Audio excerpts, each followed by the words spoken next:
और मजे की बात है कि पूरे भारत में आप आम आदमी पार्टी का 22 कैंडिडेट खड़ा है और आप मैनिफेस्टो निकालते हो कि मैं 10 गारंटी दे रहा हूं कि मैं ये पूरे भारत में कर दूंगा। तो क्या आप प्रधानमंत्री बनने की सपना देख रहे हैं? क्या आप 22 लोग मिल करके आप देश का 272 की मैंडेटरी लेना चाहते हैं? तो ये किसको बेवकूफ बना रहे हैं? जनता को। जनता आप समझ गई है, जान गई है। ऐ केजरीवाल जी, आपकी दुकानदारी, आपका ये जो झूठ अब ज्यादा दिन नहीं चलेगा। जनता को आप जितना भी दिग्भ्रमित करेंगे, जनता आपको वोट से चोट देगी। जो आप कह रहे हैं जेल है तो वोट देके मुझे जिताओ, यही जनता आपको वोट से जिताई थी और यही जनता वोट से आपको हराएगी भी। केजरीवाल साहब हैं, उनके अब तक के 13 मंत्रियों पर मुकदमे दर्ज हुए या जेल में पड़े हैं। केजरीवाल साहब ने कभी उन मंत्रियों के लिए आंदोलन नहीं किया, अनशन नहीं किया, लेकिन अपने पीए के लिए वो पैदल मार्च करते हैं दिल्ली में। आखिर माजरा क्या है ये? देखिए, वो बहुत ही स्वार्थी टाइप का केजरीवाल साहब, बहुत ही स्वार्थी बंदा हम कह सकते हैं। उनको भाड़ में जाए नेता लोग, कोई आएगा जाएगा जो भी है। वो तो कोई कहते जी मैंने तो कोई पोर्टफोलियो नहीं लिया, मैं तो कोई साइन ही नहीं करता, इसलिए मैं भ्रष्टाचार कर कैसे सकता हूं। तो ये बहुत ही सातिर आदमी है। लेकिन जो वैभव है कुमार, ये उसके हर एक चीज का राजदार है। कहाँ क्या किया, कितना पैसा जमा किया, कितना लूटा, किससे लिया, किससे दिया, ये सब चीज का राजदार है। तो उसको बचाना चाहेगा ना। अगर नहीं बचाएंगे तो केजरीवाल साहब गड्ढे में जाएंगे, वो और बुरी तरह से फंसेंगे। तो इसलिए वो जो है उसको बचाने की बात कर रहे हैं। मंत्री लोग जाता है जाएं, दूसरा मंत्री आ जाएगा, ऐसी सोच ये रखने वाले राष्ट्र का सेवा नहीं कर रहे, समाज की सेवा नहीं कर रहे। ये अपना मेवा शीश महल बना करके अपनी बीवी और बच्चों को देश विदेश में घुमा करके ये मलाई खा रहे हैं। तो इस तरह का, इससे ज़्यादा करप्ट और भ्रष्ट नेता कौन हो सकता है? ये जनता को सोचना है। और हमारे जो लोकपाल है, ये जो हमारा जो लोकतंत्र है, इसमें हमें समझना होगा कि ऐसे लोगों से, ऐसे जो चादर ओढ़ करके, कम्बल ओढ़ करके भेड़िया जो हमारे बीच में है, उनको हम कैसे सामना करें। इस पे केजरीवाल साहब दूध के धुले नहीं हैं और ये सब कुछ सामने आ जाएगा 2 जून में जब ये जेल जाएंगे, जब इन पे पर्दे दर पर्दे खुलेंगे, जब ईडी खोलेगा, जब सुप्रीम कोर्ट इनको रेगुलर बेल नहीं देगा, तो आपको दूध का दूध, पानी का पानी होता दिखेगा। दुआ साहब, दिल्ली के मुख्यमंत्री अरविंद केजरीवाल साहब 1 तारीख तक अंतरिम जमानत पर हैं। आपको क्या लगता है कि 2 तारीख को वापस जेल जाएंगे? जहाँ तक केजरीवाल साहब की बात है, लोग उनको 2011-12 से जानते हैं। मैं उन्हें 2001 से जानता हूँ। बहुत ही काय, बहुत ही सुलझा हुआ, बहुत ही दिमाग लगा करके कैसे बेवकूफ़ लोगों को बनाना है, ये मैं बेखूबी जानता हूँ। उन पे जो भी आरोप लगा है वो झूठा नहीं है, वो सब साबित होगा। और वो 2 तारीख को जेल जा रहे हैं। जेल से बाहर निकलेंगे कब, ये मुश्किल होगा। उनको जो है ना इंटरिम बेल, ये इंटरिम बेल नहीं है, ये एक तरह से पैरोल होता है। पैरोल भी इसको नहीं कह सकते। पैरोल के तरीके से इनको एक थोड़ा सा राहत दिया गया 21 दिन का, कि ठीक है साहब, ये लोकतंत्र का त्यौहार है, सांसद का उम्मीदवारी का है, आप एक पार्टी के अध्यक्ष हैं, आप जो है चीफ मिनिस्टर भी हैं। लेकिन उनको जब छोड़ा गया तो शर्तें लगाई गई। शर्त ये लगाया गया कि आप चीफ मिनिस्टर बन करके काम नहीं करेंगे, आप किसी फाइल पे साइन नहीं करेंगे। यानी सुप्रीम कोर्ट ने कहा, मान लिया, कहा कि आप चीफ मिनिस्टर नहीं हैं, आप एक दोषी हैं, आपको कुछ टाइम के लिए छोड़ रहे हैं, 2 को आपको आना होगा। और ये आने के बाद ये अपने आप को जो है फिर चीफ मिनिस्टर का रंग दिखाते हैं, इनके लोग साथ देते हैं, फिर सरकारी महकमा, सरकारी खर्चे हो रहे हैं। ये सब का हिसाब देना पड़ेगा केजरीवाल साहब को। जहां उनके पीए, जो उनके संस्था जब से चल रही थी, उन्होंने क्राइम अगेंस्ट और बड़े कई सालों से काम कर रहे थे, तो उस वक्त से वो लोग काम करते रहे, लूट खसोट करते रहे, चंदा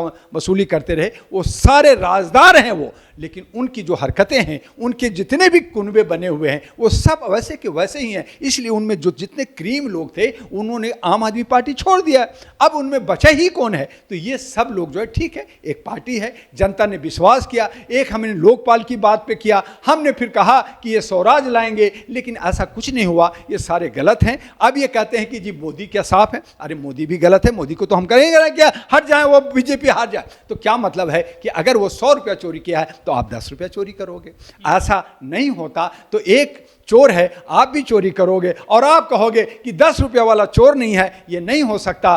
केजरीवाल दिल्ली के अंदर शराब की शराब चोरी कर करके मुसलमानों का वोट लिया। शराब जो है गुनाह है मुसलमानों के लिए, आपने उसमें पैसा किया और उसी मुसलमान से आप वोट मांग रहे हो। शराब की दुकानें खोल करके आपने कहा मैंने जो है मोहल्ला की, अरे कहाँ है मोहल्ला की? नहीं, मक्खियाँ भिनभिना रही हैं, मच्छर भिनभिना रहे हैं, दवाइयाँ नहीं हैं, डॉक्टर नहीं है। आपने कहा महिलाओं को मैंने बस में फ्री कर दिया। आपने बाप से पैसा लाया, कहाँ से लाया? वो भी आप उसमें बेईमानी कर रहे हो, उसमें जो है घपला कर रहे हो। वो भी निकलेगा कि कितना आपने 10 टिकट मुफ्त किया और 100 टिकट 90 टिकट आपने पैसा खाया, तो उसमें भी घपला किया। इन तमाम चीज़ों को, घपलाबाजों को हम आज केजरीवाल को साथ और प्यार के कह रहे हैं कि जो कुछ काम किया है। महिलाएं भी आज दिग्भ्रमित है, महिलाएं भी सोच रही हैं कि मुझे कुछ राहत मिला है। आज बिजली और पानी की बात है, पानी गंदा मिल रहा है दिल्ली को, पानी सप्लाई नहीं हो रहा है, बिजली महंगी हो गई है और सारे कॉर्पोरेट कंपनी को दे दिया गया है, अडानी को दे दिया। आप क्या किया? आपने उस पर कोई रोक लगाया क्या? तो इस तरह से केजरीवाल साहब विफल हुए हैं। ये थोड़ा सा, चूंकि दूसरी सरकार ने हमारे को ज़्यादा राहत नहीं दी थी, आपने मुझे कहा कि हम इनको जेल भेज देंगे, शीला जी को जेल भेज देंगे, उसको भेज देंगे, वो सोनिया को भेज देंगे, सबको भेज देंगे। आपने ऐसा कुछ नहीं कर करके आप उन्हीं के साथ साठगांठ करके आज सरकार बनाना चाहते हो, आज प्रधानमंत्री बनना चाहते हो। लेकिन जो विभव कुमार इनके पीए रहे हैं, वो फिलहाल पीए इनके नहीं है। उसके बावजूद इनके घर पर राज्यसभा सदस्य स्वाति मालीवाल के साथ मारपीट की गई है। आखिर क्या नाता है आज भी केजरीवाल का और विभव कुमार का? ये बड़ा एक सस्पेंस बना हुआ है। जर्नलिस्ट महोदय, विभव कुमार इनके परिवार का एक अंग हैं, चूँकि पूरे राजदार हैं, इनके सारे सामाजिक कामों में सभी में उनको साथ रहे हैं, तो इसलिए वो एक राजदार हैं। तो राजदार को चाहे वो कुछ भी हो वो दूर नहीं रख सकते, इसलिए उनके घर में होते हैं। उनके साथ दूसरे नेता जो हमारे राज्यसभा के सदस्य, उनको एक इज्जत और मान मिलना चाहिए। एक मंत्री हैं और वो जो महिला आयोग के भी चेयरमैन रही हैं, और ऐसी सूरत में अगर उनके साथ मारपीट होती है, गाली गुलज होता है या अभद्र व्यवहार होता है, ये निंदनीय है। और इस तरह का जो पी अगर हरकत करता है, तो केजरीवाल ने कहा था कि अगर मेरा एक भी मंत्री एक बार भी अगर गलत करेगा, भ्रष्टाचार करेगा, गाली देगा, कुछ भी करेगा, हम उसको उसी वक्त सस्पेंड कर देंगे। तो विभव कुमार को आप चुम्मा क्यों ले रहे हो? आप उनको अपने गोद में क्यों बैठा रखे हो? आप फिर आज कर रहे हो, डिलीट कर रहे हो, सब कर रहे हो, भगा रहे हो, मुझे फंसाया जा रहा है। तो फंसाया जा रहा है, गलत होगा तो दुआ, अगर गलत करेगा तो दुआ फंसेगा। अगर सच है तो सच है। आप सच थे तो सच रहते, आपका सारा ठीक है। आपको सुप्रीम कोर्ट ने कहा कि आप सीएम हाउस में नहीं जाएंगे, तो आप सीएम हाउस में क्या कर रहे? आप जो है अपने लोगों के साथ काम क्या करा रहे हैं? तो आपने कोर्ट का भी अवमानना कर रहे हैं। और ये सब बातें अब खुलेगी, चूंकि अभी ये चुनाव का दौर है, ये खत्म हो रहा है 10 दिन में, और फिर अलग गेम आएगा। केजरीवाल जेल जाएंगे और केजरीवाल को अब कोई बचा नहीं सकता। और इनके बाकी जो 4-5 जेल में है और 2-4 और, अब तो अतिशी भी जाएंगे, चड्डा भी जाएंगे। और इसीलिए राजकुमार आनंद ने भाप लिया था कि मैं भी फंसूंगा, इसलिए वो आम आदमी पार्टी को छोड़ करके बीएसपी ज्वाइन कर लिया।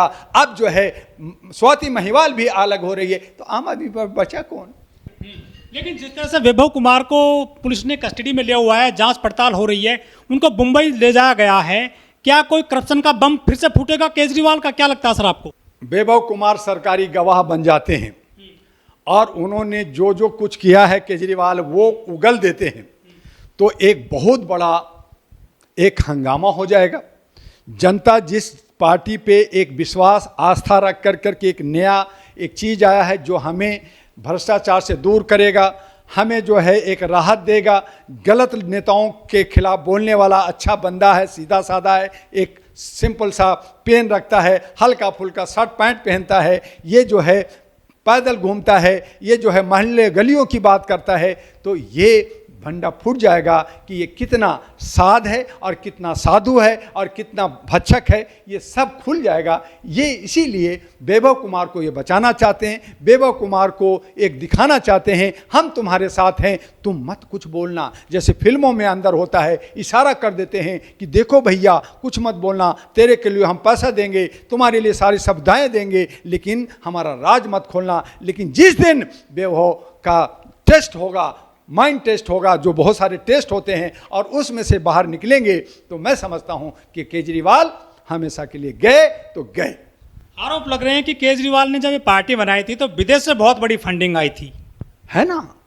इन पे आरोप आया कि ये नक्सलाइटों से इन्होंने जो है ये जो है ये आतंकवादियों से, खालिस्तानियों से पैसा लिया, इन्होंने जाकर के दुबई से पैसा लिया, इन्होंने अमेरिका से लिया। और उसी का एक दोस्त राजदार जो राजदा जो एक हमारे हैं, उन्होंने एक पार्टी अब बनाया है। उन्होंने कहा कि ये भ्रष्टाचार करप्शन क्या, उन्होंने मेक्सिको से पैसा ला के दिया और कई प्रोग्राम में उन्होंने कहा कि मैं इनको कई पैसे ला के दिए। तो ये सब पैसे कहाँ गया और क्यों गया और किस तरह से आया? क्या ये इलेक्ट्रो बॉन्ड से आया? क्या ये ब्लैक मनी से आया? क्या ये जो है हवाला से आया? ये सब हिसाब तो देना ही पड़ेगा। आप कहते हैं हम साहब तो छोटा चोर हैं, आप बड़ा चोर को पकड़ो। अरे बड़ा चोर भी पकड़ा जाएगा, ईमानदार बताते थे खुद जाएगा, लेकिन छोटा चोर होता है, बड़ा चोर भी चोर होता है, डकैत है। आज नहीं तो कल सब एक ही हमाम के चट्टे बट्टे लोग हैं, सब फंसेंगे। और उसके लिए अब एक नया विकल्प मानवता के लिए आहरा नेशनल पार्टी आएगा और ये तमाम लोगों को कच्चा टीची खोल कर करके जनता की राहत और हक अधिकार और आर्थिक आज़ादी और सामाजिक भागीदारी के लिए आहरा नेशनल पार्टी आ रहा है। और वो डॉक्टर दुआ अब पूरे भारत में कश्मीर से कन्याकुमारी, कच्छ से कटक तक आगे हम लोग आगे आ रहे हैं। सूत्रों से पता चला है कि आम आदमी पार्टी से राज्यसभा सदस्य हैं जो स्वाति मालीवाल, हरभजन सिंह और राघव चड्ढा, तीनों का पत्ता कटने वाला है या ये पार्टी छोड़ने वाले हैं? देखिए, या तो ये खुद छोड़ देंगे, स्वाति महिवाल हो, चाहे आतिशी हो, चाहे राघव चड्ढा हो, जैसे राजकुमार आनंद छोड़ के गए, ये खुद छोड़ देंगे या बीजेपी में ज्वाइन कर लेंगे। जहां देखेंगे कि मेरी बचाव है, जैसे आज मायावती अपने 13,000 करोड़ या बाकी पैसों बचाने के लिए आज जो है जिस तरह से गेम खेल रही है, तो इसी तरह से ये लोग भी गेम खेल सकते हैं। तो इनकी कोई ईमान धर्म नहीं है और ऐसी हालत में या तो ये निकाले जाएंगे या खुद निकल जाएंगे। इनका इसीलिए कहा कि ये पार्टी जिस तरीके से आई थी उसी तरीके से, जितनी तेजी से आई थी उतनी तेजी से इसका पतन भी होने जा रहा है।